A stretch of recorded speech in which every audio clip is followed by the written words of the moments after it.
반갑습니다, 여러분들. 이렇게 우리 교단의 중심이라고 할 수 있는 우리 계산교회를 방문하여 교사 헌신 예배를 말씀을 전하게 됨을 진심으로 영광스럽게 생각합니다. 하나님께 영광을 돌리고요, 우리 초청해 주신 담임 목사님과 또 전 교회에 감사한 마음을 전합니다. 소개하신 대로 저는 지금 신대원에서 실천신학 교수로 있으면서 우리 목사님들을 만들어내는 공장의 한 공장장 정도 역할을 하고 있습니다. 그래서 현장과 관련된 목회학, 또 교회 개척, 전도학, 교회 행정 이런 것들을 우리 목사님들이 실제로 현장에 나가면 필요한 내용들을 지금 가르치고 있습니다. 말씀 나누는 시간에 아주 성령이 역사하셔서 저나 여러분 모두가 다 큰 은혜가 있기를 간절히 소원합니다. 우리 기도하고 시작하십시다. 거룩하신 하나님 아버지 감사합니다. 부족한 종을 이곳에 세워주셨으니 감사합니다. 하나님 붙잡아 주셔서 아무짝에도 쓸데없는 말 하지 않게 하여 주시고 온전히 우리 성도들과 교감하고 영으로 통하는 말씀만 전달케 하여 주시옵소서. 감사드리옵고 예수님의 이름으로 기도드립니다. 아멘. 교회 안에는 여러 봉사와 직분들이 있습니다. 그것들 모두, 그 봉사와 직분들 모두가 주님의 몸된 교회를 위해서 말로 할 수 없는 가치를 갖고 있습니다. 그러한 직분들 중에서도 교사라는 직분이 있습니다. 물론 우리 모두가 다 교사이자 학생입니다. 왜냐하면 우리는 누군가를 가르치고 있기 때문에 교사이고 누군가를 통해서 언제든지 무엇이든 배우고 있기 때문에 학생이라고 할 수 있습니다. 그럼에도 불구하고 오늘 헌신예배의 주인공들인 교사라는 직분을 가진 성도들이 이곳에 계십니다. 아까 장로님 기도 속에서 400여 명이 된다는 내용을 들었는데 400여 명의 교사들이 우리 계산교회 안에 있습니다. 저는 이 교사들을 교회의 꽃이라고 믿습니다. 그렇습니다. 교사라는 직분은 교회의 꽃입니다. 꽃은 보통 아름다움을 상징하고 주인공을 상징하고 영광을 상징합니다. 교회라는 공동체에서 가장 아름다운 직분, 정말 없어서는 안 되는 주인공, 그들이 바로 가르치는 자, 곧 교사 혹은 선생님들이라고 할 수 있습니다. 만약에 교회에 교사가 없다고 한다면 교회는 존재할 수 없습니다. 지금 벌써 없어졌을 것입니다. 지난 2000년 동안 교회가 유지되고 확장될 수 있었던 결정적 이유는 바로 말씀을 가르치는 교사들이 있었기 때문입니다. 이제 오늘 본문을 묵상하기 전에 먼저 교사가 왜 교회의 꽃인지 성경을 통해 몇 가지 증거를 제시하고 오늘 말씀을 나누려고 합니다. 첫 번째로 먼저 구약 성경을 살펴보면 하나님께서는 교사들을 통해서 구약의 이스라엘 공동체를 이끄셨습니다. 대표적으로 제사장과 선지자는 백성들의 교사 역할을 감당했습니다. 이들 교사들이 정상적인 역할을 감당했을 때 이스라엘 공동체는 굉장히 건강하고 좋았습니다. 그러나 교사가 제대로 활동하지 않았을 때는 이스라엘이 범죄에 빠져 하나님을 떠난 일이 비일비재했습니다. 이사야 선지자는 이사야 5장 13절에서 말씀하시기를 내 백성이 무지함으로 포로로 잡혀가게 되었다고 말했습니다. 호세아 선지자도 호세아서 4장 6절 말씀에서 내 백성이 지식이 없으므로 망하는도다 라고 탄식했습니다. 이사야 선지자 시대나 호세아 선지자 시대의 백성들은 하나님에 관하여 무지했습니다. 백성들이 진리에 관한 지식을 몰랐던 것입니다. 따라서 백성들은 하나님의 온전한 뜻을 분별할 수 없었죠. 그 결과 그들은 포로가 되고 망하게 되었던 것입니다. 백성들이 무지한 이유, 백성들이 지식이 없었던 이유는 당연히 그 당시에 참 교사가 없었기 때문입니다.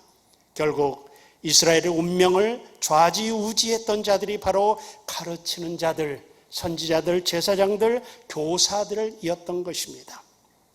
예수님 쪽으로 와보십시다. 예수님은 우리가 교사라고 말하고 있습니다. 예수님이 이 땅에서 선생님으로 불렸습니다. 랍비라고 불렸죠. 그리고 예수님은 이 땅에서 선생님으로 살아가셨습니다. 우리는 예수님을 믿고 있습니다. 때문에 선생님인 예수님을 따라가는 것입니다. 성경 전체에 선생이란 단어가 65번이 나옵니다. 그 중에 56번이 예수님에게 사용된 단어입니다. 예수님의 삶은 말씀을 가르치는 삶이었고 그 가르침을 통해서 하나님 나라를 확장하셨습니다. 예수님은 회당에서도 가르치셨고 마을에서도 가르치셨고 광야에서도 가르치셨고 물 위에서도 가르치셨고 어디서든지 예수님의 사역은 가르치는 사역이었습니다. 초대교회 직분들을 한번 보십시다. 고린도전서 12장 28절을 보면 당시의 교회 직분들이 기록되어 있습니다. 하나님이 교회 중에 몇을 세우셨으니 첫째는 사도요, 둘째는 선지자요, 셋째는 교사요 라고 말하고 있습니다. 즉 사도, 선지자, 교사, 이 교사가 사도와 선지자와 같은 반열에 있는 것이죠. 에베소서 4장 11절 말씀에도 교회 직분이 나오는데 그가 예수님이 말씀하신 예수님이죠. 그가 어떤 사람은 사도로, 어떤 사람은 선지자로, 어떤 사람은 복음 전하는 자로, 어떤 사람은 목사와 교사로 삼으셨으니 라고 했습니다. 그런데 여러분, 성경시대라는 아주 특별한 시기가 지나면서 사도라는 직분은 사라졌습니다. 선지자라는 직분도 사라졌습니다. 당시 순회 전도자로서의 복음 전하는 자도 더 이상 이 땅에 교회는 없는 직분입니다. 이러한 직분들은 교회를 세우기 위한 비상시대에 한정하여 허락된 직분이었습니다. 이제 남아있는 직분은 목사와 교사뿐입니다. 이 성경 말씀을 해석해보면 목사와 교사 두 직분으로 말할 수도 있고요. 성경을 해석해보면 헬라어를 보게 되면 또 한 가지는 목사인 교사 해가지고 한 직분을 말하는 것으로 해석도 가능합니다. 상관없습니다. 목사든 교사든 두 직분으로 보든지 아니면 목사인 교사 해서 한 직분으로 보든지 상관없습니다. 다만 중요한 것은 목사와 교사는 교회가 이 땅에 존재하는 한 이제 계속되는 직분이라는 것이죠. 사라진 직분들과 기능과 의미가 목사와 교사에게 전가되었습니다. 넘어갔습니다. 결국은 오늘날 우리에게 남아있는 성경의 직분 중에 우리 가운데 남아있는 중요한 직분 하나가 바로 교사라는 직분이라는 것입니다. 지상대명령의 의미를 한번 살펴보십시다. 예수님께서는 승천하시기 전에 이 땅의 제자들에게 지상대명령을 주셨습니다. 마태복음 28장 19절 이하에 있는 말씀이죠. 교회의 존립을 위한 가장 기본적인 말씀이 바로 지상대명령이라고 할 수 있습니다. 이 땅의 교회는 이 지상대명령으로부터 시작되었습니다. 사도들은 이 명령을 순종하다 보니 이 땅에 교회가 생겨난 것입니다. 이 교회에 생길 근본이라고 할 수 있는 마태복음 28장 19절 이하에 있는 지상대명령은 그 핵심은 너희는 가서 모든 민족을 제자로 삼아입니다. 그렇습니다. 이 땅의 교회들은 예수님의 제자를 만들어내는 공장이라고 할 수 있습니다. 만약에 교회가 예수님의 제자를 만들어내는 기능을 상실한다고 한다면 이미 교회의 가치가 없다고 할 수 있습니다. 그런데 여러분, 처음부터 제자로 태어나는 사람은 없습니다. 처음부터 예수님의 제자로 해서 태어나는 사람은 없다는 소리죠. 저절로 제자가 되는 경우는 없습니다. 제자의 삶은 저절로 되지 않습니다. 제자는 만들어집니다. 한 명의 제자를 만들어내기 얼마나 지극한 가르침이 필요한지 모릅니다. 오늘날 여러분 그리스도의 제자로서 이 교회의 성도로서 하나님의 백성으로서 이곳에 앉아서 예배 드립니다. 저절로 된 것이 아닙니다.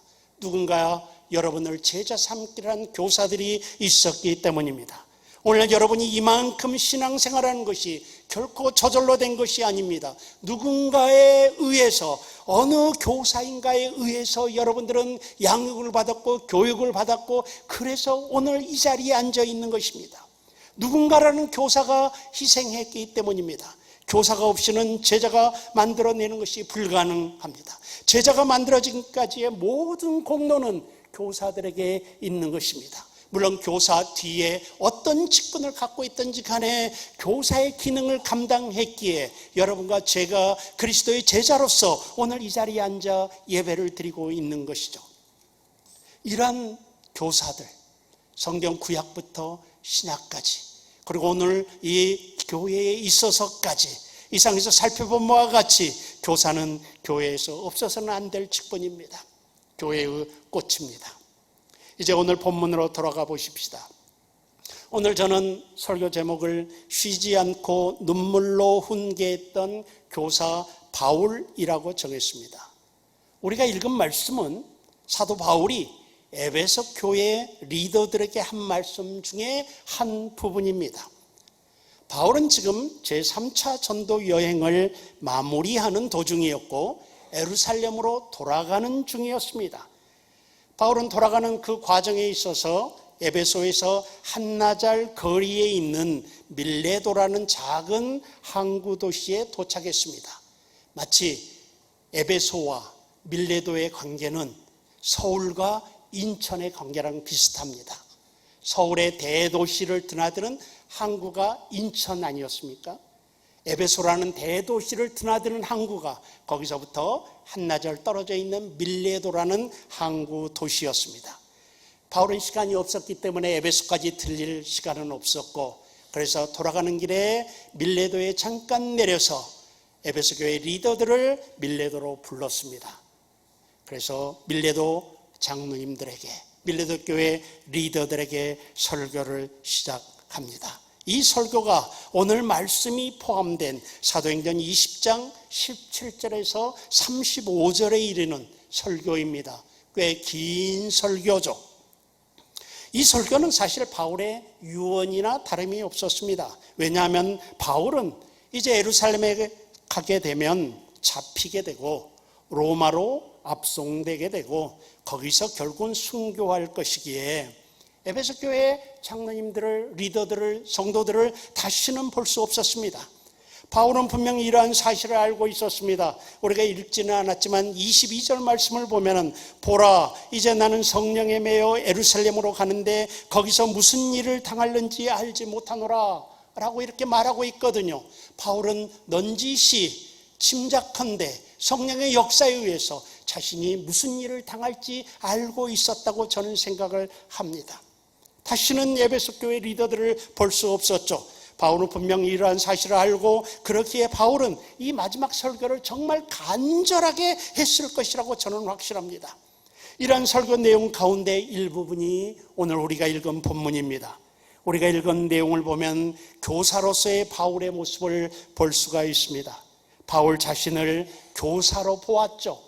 훈계했다. 교사로 자기 신분을 본 것입니다. 디모데후서 1장 11절에서도 바울은 자신을 교사라고 말하고 있습니다. 내가 이 복음을 위하여 선포자와 사도와 교사로 세우심을 입었노라 라고 자기 정체성을 교사라고 말하고 있습니다. 오늘 우리가 읽은 본문을 요약하면 세 가지 내용을 담고 있습니다. 첫째는 29절에 있는 말씀인데요, 바울이 떠난 후에 일어날 현상들을 지금 이야기하고 있습니다. 첫째는 29절에 있는데 29절 이 말씀은 사나운 이리가 교회로 들어와서 양떼들을 잡아먹을 것이다 라고 말하고 있습니다. 사나운 이리가 여러분에게 들어와서 그 양떼를 아끼지 아니하며 라고 하고 있거든요. 즉 이것은 바울이 떠난 다음에 사나운 이리가 교회 안에 들어와서 양떼들을 잡아먹을 것이라는 얘기입니다. 이것은 즉 외부에서 사나운 이리가 교회 안으로 들어와서 양떼들을 잡아먹겠다는 그 이야기가 29절 말씀에 있습니다. 그럼 30절에 무슨 말씀이 있느냐? 내부적인 문제를 이야기하고 있습니다. 교회 내부적인 문제를. 여러분 중에서도, 이 말은 교회 내부에 있는 사람들을 의미합니다. 여러분 중에서도 제자들을 끌어 자기를 따르게 하려고 어그러진 말을 하는 사람들이 일어날 줄을 내가 아노라. 이 말은 내부에서도, 여러분 중에서도 어그러진 말을 하는 거짓 교사가 일어나서 자기를 따르는 양떼로 만들려 할 것이다 라고 이 내부적인 문제와 외부적인 문제에 대해서 언급한 다음에 그 다음에 31절에 보면은 그에 대한 대비책을 이야기하고 있습니다. 그러므로 내부적 외부적 문제들이 일어날 것이기 때문에 그러므로 내가 너희들에게 3년 동안 쉬지 않고 눈물로 훈계했던 것들을 기억해라 라고 대비책을 이야기하고 있습니다. 이것이 오늘 우리가 읽었던 석절의 짧은 말씀의 이야기입니다. 내용입니다. 저는 이러한 말씀을 통해서 교회 교사가 어떤 사람이어야 하고 어떻게 가르쳐야 하는지를 배울 수 있다고 저는 믿습니다. 이제 본문을 통해서 우리가 읽은 짧은 석절의 본문을 통해서 배우고 은혜 받을 수 있는 내용을 여러분과 좀 나눠보고자 합니다. 첫째로 교사들 말입니다. 교사 한번 손 들어보세요. 교사. 자, 교사 한번 손 들어보세요. 이쪽에 대절 앉아 있군요. 왜 교사하시죠? 목사님 눈치 보니라고? 그럴 것 같아요. 그냥 담당 목사님이 가셔서 야 제발 교사 좀 해라. 없다고 해서 괜찮아요. 그래도 교사해도 괜찮습니다. 괜찮습니다. 하여튼 어떤 동기로, 어떤 의미로, 어떤 생각으로 우리 교회 교사를 하고 있든지 간에 이미 교사가 되었다고 한다면은 기억해야 될 첫 번째 내용이 있습니다. 교사는 사나운 이리와 어그러진 말을 하는 사람과 싸워야 한다. 이게 교사들이 해야 될, 저 이쪽이 교사니까 이쪽을 보게 되네요. 여러분, 교사들이 해야 될 첫 번째 일입니다. 사나운 일일까? 외부에서 들어온 사나운 이리와 내부에서 일어나는 어그러진 말을 하는 사람들, 싸워야 되는 직분이 바로 교사라는 직분이라고 할 수 있습니다. 사나운 이리는 교회 밖에서 교회를 무너뜨리려고 하는 세력을 의미합니다. 세상에는 정말 거짓 선지자들이 많습니다. 세상에는 정말 이단들이 많습니다. 그들은 각종 그럴듯한 말로 교회를 공격합니다. 전통적인 교회는, 계산교회 같은 교회를 우리는 전통적인 교회라고 이야기를 합니다. 이런 전통적인 교회는 잘못되었고 우리가 옳다라고 이야기를 합니다. 결과적으로 말입니다. 우리가 잘못한 게 많죠.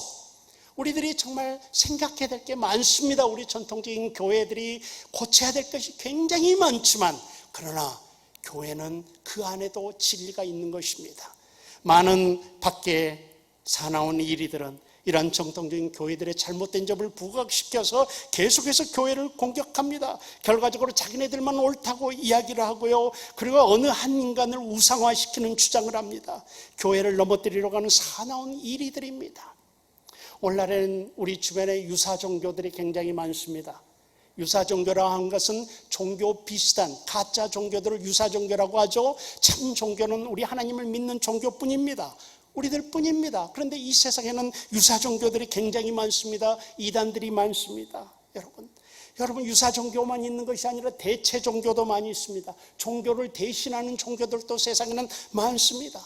옛날에는 말입니다. 종교하면은 우리 기독교였습니다. 교회만 와야 좋은 일을 할 수 있었습니다. 그런데 오늘날은 종교 비슷한 것들이 굉장히 많이 생겼습니다. 여러분의 취미도 하나의 종교가 되고 있습니다. 여러분의 오락도 종교가 되고 있습니다. 여러분 여러 단체들이 정말 좋은 일하는 많은 단체들이 일어서 가지고 우리들이 교회 봉사하고 헌신하고 교회에 헌금했던 것들을 다 가져갑니다. 의미 있게 물론 좋은 현상들입니다. 그러나 그런 것들이 대체 종교라고 할 수가 있습니다. 이러한 이 모든 것들이 우리의 모든 관심을 교회를 무시하게 되고 교회를 떠나게 만들고 우리의 교회에 대한 관심을 뺏어가는 이 모든 것들을 다 우리는 사나운 일이라는 범주에 집어넣을 수 있습니다. 옛날에는 무섭게 사나운 일이었지만 지금은 일이는 일인데 양의 탈을 둘러쓴 일이들이 많습니다. 그래서 매우 어렵습니다. 교사들은 첫째, 정신을 차려서 이런 사나운 이리들을 물리칠 수 있어야 됩니다. 두 번째로 어그러진 말을 하는 자들을 찾아내서 싸워야 됩니다. 교회 안에서 교회를 무너뜨리는 자들을 말합니다. 어그러진 말은 복음을 잘못 해석하여 사람들을 잘못된 길로 인도하는 그런 말을 하는 자들을 말합니다. 어그러진 말의 결과는 주님의 제자가 아닌 그 사람의 제자가 되는 것입니다. 사나운 일이나 어그러진 말을 하는 사람들은 자기들 말이 다 진리라고 주장합니다. 그러나 그들은 다른 교훈이라고 할 수 있습니다. 다른 교훈이란 사도들이 전한 교훈이 아닌 사람의 생각이나 철학을 말합니다. 성경이 이것을 다른 복음이라고 말하고 있죠. 갈라디아서 1장 7절에서 9절 말씀을 보면 다른 복음은 없나니 다만 어떤 사람들이 너희를 교란하여 그리스도의 복음을 변하게 하려 함이라. 그러나 우리나 혹은 하늘로부터 온 천사라도 우리가 너희에게 전한 복음 외에 다른 복음을 전하면 저주를 받을지어다. 우리가 전에 말하였거니와 내가 지금 다시 말하노니 만일 누구든지 너희가 받은 것 외에 다른 복음을 전하면 저주를 받을지어다. 여러분, 이 다른 교훈을 성경에서는 여러 가지로 표현하고 있습니다. 디도서 3장 9절에 보면요, 어리석은 변론과 족보 이야기라고 표현하고 있습니다. 디모데전서 4장 7절에 보면은 망령되고 허탄한 신하라고 말하고 있습니다.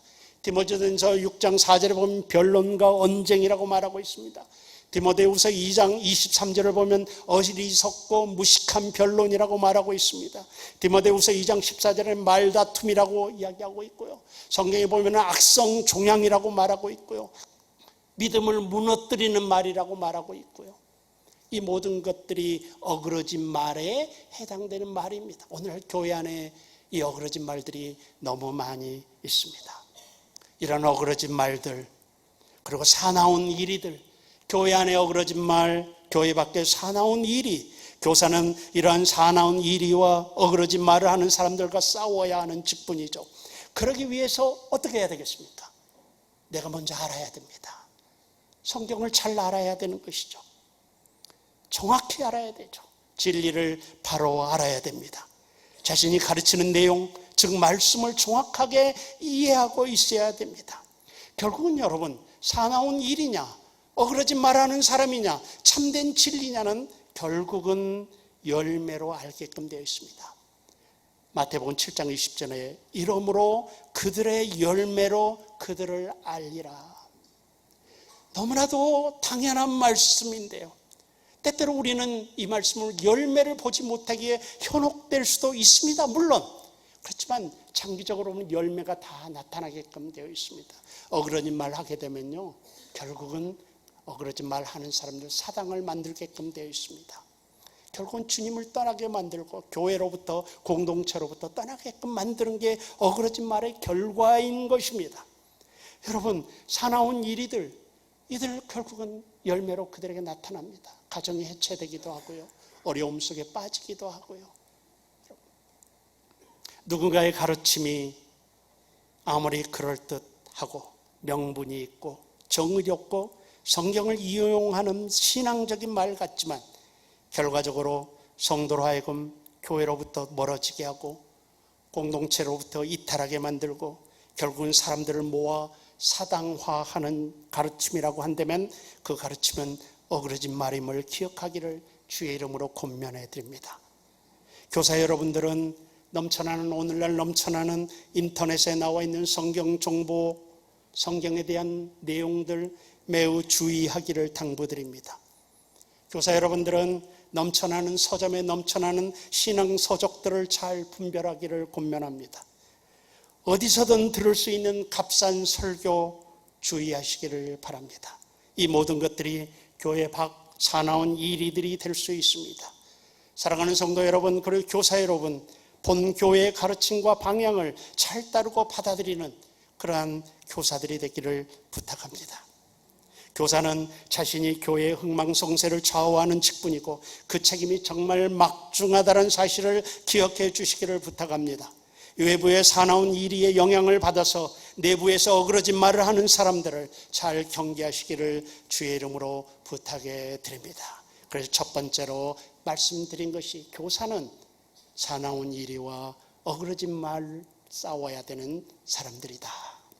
두 번째, 교사는 부지런해야 된다라는 말을 드리고 싶습니다. 바울은 쉬지 않고 훈계했다고 했습니다. 쉬지 않았다.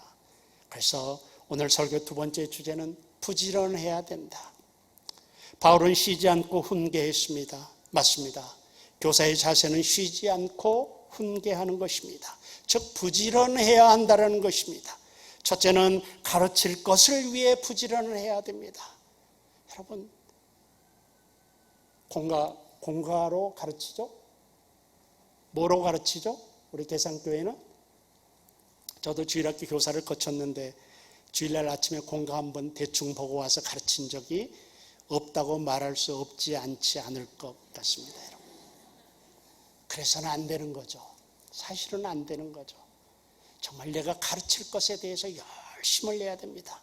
준비를 정말 잘해야 됩니다. 둘째는 가르치는 방법을 위해서 부지런해야 됩니다. 어떻게 하면 더 잘 가르칠 수 있겠나? 어떻게 하면 더 방법이 좋아질 수 있나? 어떻게 하면 저 주일학생들에게, 저 학생들에게 하나님 말씀을 더 효과적으로 전달할 수 있겠나? 연구하고 해야 됩니다. 이런 일들을 참으로 열심히 해야만 되는 것입니다. 셋째로는 가르치는 대상을 위해 부지런해야 됩니다. 나에게 맡겨주신 양떼를 가르치기 위해서 그들에게 관심을 쏟고 그들에게 부지런하게 접근하고 만나고 이야기하고 해야 됩니다. 부지런하다는 것은 세 가지를 투자해야 됩니다. 하나는 시간 투자입니다.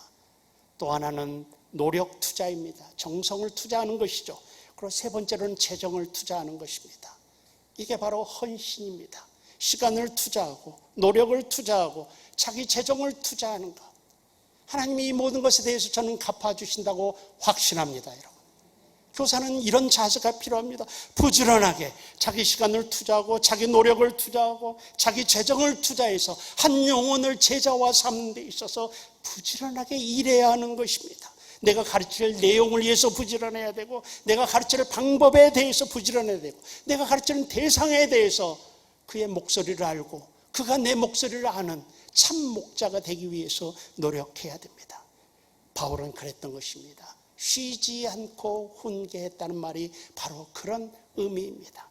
우리 계산교회 성도들 그리고 교사 여러분들 부지런하게 가르치는 훈계하는 여러분들이 되시기를 주님의 이름으로 부탁해 드립니다. 세 번째로 교사는 진정성이 있어야 한다고 말씀드리고 싶습니다. 바로 사도 바울은 눈물로 훈계했다고 그랬습니다. 눈물로 훈계했습니다.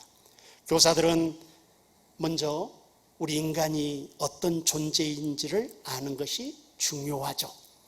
인간은 원래 잘 배우려고 하지 않습니다. 변하기가 되게 어렵습니다, 여러분. 오늘 아침에도 저도 저희 아내하고 좀 다퉜는데, 여러분 30년이 넘게 살았는데 결혼할 때 잔소리가 지금 잔소리예요. 저에게 하는 잔소리가. 저희가 그때나 지금이나 하나도 안 바뀌었다라는 거죠. 30년이 지났는데 목사이며 교수인데요. 날마다 말씀 가지고 사는 사람인데도 원래 인간은 잘 바뀌지 않습니다. 배우려고 잘 하지 않습니다. 변하기 어렵고 변하지 않으려 하는 존재들입니다. 사람들은 바른 교훈을 받기를 싫어합니다. 사람들은 거짓 선생을 더 좋아하는 경향이 있습니다. 진리보다는 허탄한 이야기를 더 좋아합니다. 그러기에 이단에 잘 빠지는 것입니다. 왜 사람들이 이단에 잘 빠지겠습니까? 우리 본성이 그렇습니다. 진리보다는 허탄한 이야기를 더 좋아하게 됩니다. 여러분, 칭찬하는 것은 재미없어도 욕하는 것은 재밌습니다. 여러분, 좋은 소문은 잘 안 퍼져도 나쁜 소문은 굉장히 빨리 퍼집니다. 흉보는 것이 얼마나 재밌습니까? 그게 우리 인간입니다. 여러분, 제가 목회할 때 목회를 제가 한 적이 있는데 미국에서 목회를 했었습니다. 그래서 미국엔 땅이 넓게 한 4시간 동안 운전을 하고 이렇게 갈 기회가 아내하고 둘이 갈 때가 있었습니다. 그런데 있잖아요. 인간의 본성이 그렇다는 걸 제가 예를 들어서 하면 설명해. 4시간이 얼마나 지루합니까? 둘이 와이프하고 별로 할 얘기도 없고 둘이 가는데 얼마나 지루합니까? 그러다 어쩌다가 교인 한 사람은 흉보기 시작했습니다. 둘이니까 교인 한 사람은 흉보기 시작했습니다. 한 사람은 흉을 보는데 꼬리를 물고 계속 이 성도는 어떻고 이 집사는 어떻고 저 장로님 어떻고 성도들을 계속 씹고 가는 것입니다. 4시간이 금세 가더라고요. 하나도 안 지루하게 가더라고요. 하나도 안 지루하게. 여러분, 이게 인간입니다. 이게 인간이에요. 이거 원래 잘 배우려고 하지 않고요. 그러기에 교사노릇 하기가 힘든 거예요. 교사 여러분, 그래서 교사노릇 하기가 힘듭니다. 교사는 가르침에 있어서 그래서 진정성이 필요합니다. 여러분, 제가 목회를 하고 목사를 하다가 딜레마에 빠진 하나가 무엇인지 아십니까? 이렇게 설교를 해도 성도들이 변하지 않는 거예요. 제가 고민이 너무너무 됐습니다. 나에게 목사 재능이 없는 건가? 내게 가르치는 재능이 없는 건가? 목사가 안 될 사람이 목사가 됐나? 왜 이렇게 설교를 하고 사시사철을 가르쳐도 성도들에게 영향 하나 끼치지 못하고 있나? 그게 제 한때 제 딜레마였습니다. 고민이었습니다. 정말 고민이었습니다. 여러분, 교사 노릇하기가 쉬운 게 아닙니다. 사람이 바뀌지 않기 때문입니다. 바울은 그래서 눈물로 훈계했다고 했습니다. 이 눈물로 훈계했다는 것이 바로 바울의 진정성을 보여줍니다. 교사가 사용하는 방법이 책망과 권면입니다. 교사의 가르치는 수단은 책망하는 것과 권면하는 것입니다. 사실은 모든 교사들이 책망하고 권면할 수 있습니다. 여러분 자녀들에게도 책망과 권면으로 가르쳐 양육합니다. 모든 부모가 자녀들에게 책망하고 권면할 수 있습니다. 그러나 그 책망과 권면이 모두 통하는 것은 아닙니다. 즉 가르친다고 모든 학생이 변하거나 배우는 것이 아니라는 것입니다. 왜 그럴까요? 진정성이 전달되지 않기 때문입니다. 저 선생님이 나를 정말로 사랑하고 있구나 라는 그 진정성이 전달되었을 때 선생의 입에서 나오는 가르침이 효과가 있다고 생각을 합니다. 진정성은 여러분, 교사 여러분, 인내를 통해 전달이 됩니다. 오래 참아야 합니다. 디모데후서 4장 2절에 범사의 오래 참음과 가르침으로 경책하며 경계하며 고나라라고 했습니다. 오래 참는 것은 사랑하는 것이죠. 오래 참는 것이 사랑하는 것입니다. 따라서 교사는 한 인간, 한 영혼을 바라보면서 오래 참아주는 사랑이 필요합니다. 여기에서 교사의 진정성이 나오고 그 진정성은 학생을 변화시키는 것입니다. 교사 여러분, 성도 여러분, 왜 그래야만 합니까? 우리가 믿는 예수님 때문입니다. 빌립보서 2장 8절에 사람의 모양으로 나타나사 자기를 낮추시고 죽기까지 복종하셨으니 곧 십자가에 죽으심이라. 할렐루야. 예수님의 모습입니다. 예수님의 모습입니다. 낮추시고 죽기까지 복종하셨으니 곧 십자가에 죽으심이라. 이 예수님 때문에 우리가 교회에 나오게 됐고요, 이 십자가에 죽으신 예수님 때문에 우리가 교사가 된 것입니다. 따라서 우리는 그 모델을 쫓아가야 되는 것이죠. 이 정도면 인내할 수 있습니다. 이 정도면 눈물을 흘릴 수 있는 거고요, 이 정도면 진정성이 학생들에게 전달되는 것입니다. 우리 주님은 우리의 구원자가 되기 위해서, 우리의 교사가 되기 위해서 죽기까지 인내하셨습니다. 그것이 우리들을 위한 사랑의 표현이었죠. 이 주님의 오래 참음과 자기 부인, 자기 희생적 사랑이 우리 교사들에게 필요합니다. 이제 여름 행사들을 진행하게 될 텐데 교사 여러분, 정말로 이 인내의 진정성이 필요한 시기가 되었습니다. 교사 여러분들, 성도 여러분들이 오늘 여러분이 되기까지 그 누군가의 오래 참음이 있었음을 기억하시기 바랍니다. 여러분들이 교회 교사가 되고 성도가 되기까지 우리 주님의 십자가의 죽으심이 있었다는 사실을 기억하시기를 주의 이름으로 축원합니다. 에베소서 4장 2절에 보면은 모든 겸손과 온유로 하고 오래 참음으로 사랑 가운데 서로 용납하라라고 했습니다. 부모의 심정, 눈물 흘리는 그 심정, 오래 참는 그 인내, 이런 것들이 있어야지만이 내가 가르치는 학생들에게 진정성이 전달됩니다. 말씀을 좀 정리하도록 하겠습니다. 성도 여러분, 그리고 교사 여러분, 하나님께서는 이 교회를 자기 피로 사셨습니다. 하나님이 자기 피로 사신 교회라고 성경은 말하고 있습니다. 교사는 이러한 하나님께서 자기 피로 사신 교회를 보호하는 자들입니다. 오늘날 하나님의 백성들이 직면하는 많은 문제점의 원인이 하나님을 알지 못하는 무지함 때문입니다. 그리고 그 무지함은 그들을 가르치는 제대로 된 교사가 없기 때문입니다. 이 나라의 청소년들이 문제라고 합니다. 청소년들이 교회를 떠나고 있다라고 한결같이 이야기를 합니다. 요즘 아이들은 감당하기 힘들다고들 다 이야기를 합니다. 그러나 여러분들이 보시기에 그 학생들의 모습이 우리 주님이 보시기에 우리들의 모습입니다. 그리고 우리들의 그 모습을 위해서 십자가에 달려 돌아가셨습니다. 우리는 그분을 따르는 자들입니다. 따라서 우리 앞에 힘든 학생들이 있다 할지라도 그 학생들을 위해서 우리 자신이 십자가에 달려 죽는 그런 진정성이 필요하다는 것이죠. 서두에서 교사는 교회 공동체의 꽃이라고 했습니다. 왜냐하면 그 직책이 너무 중요하고 교회의 흥망성쇠를 가늠하기 때문입니다. 그런데 여기서 다른 차원의 이야기를 하나 하겠습니다. 모양만 꽃이라고 해서 벌이 날아드는 것은 아닙니다. 이 말씀을 드리고 싶습니다. 꽃에 꿀이 있어야 벌들이 모이는 법입니다. 우리 교사라는 직책을 가졌다고 해서 교사의 능력이 나타나는 것은 아닙니다. 교사라는 그 직책 안에 학생들이 달려들 수 있는 꿀이 있어야 하는 것이죠. 우리 사랑하는 교사 여러분, 이제부터는 모양만 꽃이 아니라 벌들이 몰려드는 꿀을 소유한 꽃들이 되시기를 주의 이름으로 부탁합니다. 그러면 그 꿀이 무엇입니까? 첫째는 진리를 지키는 모습입니다. 세상에 사나운 이리와 어그러진 말을 하는 사람들과 싸우는 모습입니다. 진리를 지키기 위해 생명을 바치는 그 모습입니다. 둘째는 부지런한 모습입니다. 여러분, 부지런함 속에 감동이 있습니다. 부지런함 속에 감동, 감화력이 있는 것입니다. 셋째는 오래 참는 진정성입니다. 그래서 진리는 지키는 모습과 부지런한 모습과 오래 참는 진정성, 내게 주어진 학생 하나를 위해서 눈물을 흘리면서 훈계하는 그 정성, 그 진정성이 있어야 합니다.